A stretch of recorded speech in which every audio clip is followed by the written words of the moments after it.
2007អ្នកដែលរក BMW 4 Series ហើយម៉ាស៊ីន6អ្នកនេះអាចមកមើលឡានមួយនេះបាននៅក្រោយខ្នងខ្ញុំនេះគឺជា BMW 4 Series 435i ដែលជាឡាន BMW ដែលមានម៉ាស៊ីន6តែ4 Series អ្នកនរនៅខាងមុខនេះគឺមាន front bumper របស់ BMW MK ហើយជាមួយនឹងបណ្ណាដែលជា iconic របស់ BMW MK ផងដែរមិនត្រឹមតែប៉ុណ្្នឹងទេអាចជាង LED headlight ជំនាន់មួយនេះហើយដែលមើលមកគឺស្អាតដាច់គេតែម្ដងនៅខាងក្នុងនេះគឺយើងមានថែមចង្កូតគ្រឿងលេងនេះគឺមានដូរចង្កូតឡើង MK ឲ្យបងប្អូនអរគ្នាហើយនិយាយពីថា interior នេះគឺថាសាមញ្ញប៉ុន្តែស្អាតហើយបងប្អូនអរគ្នាអាចមើលបានចង្កឹះលេខនេះគឺដូចជាមួយនឹង MK អញ្ចឹងហើយសម្រាប់ឡានមួយនេះដែរគឺមាន Sport Mode Eco Mode ជាមួយនឹង Sport Plus ហើយ Traction Control Off ផងដែរម៉ាស៊ីន6ជាមួយនឹង 7000 RPM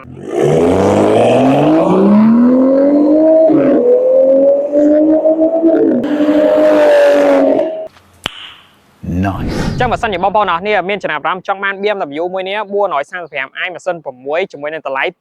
28000 ថែមជាមួយនឹងគ្រឿងលេងនេះណាអ្នកគ្នាអាចធ្វើការតាក់ទងមកកាន់ Autoport K របស់យើងបានឬក៏លេខទូរស័ព្ទ Telegram នេះផងដែរហើយការប្រម៉ូសិនបែបនេះគឺមានតែត្រឹមពេលចូលឆ្នាំខ្មែរតែប៉ុណ្ណោះ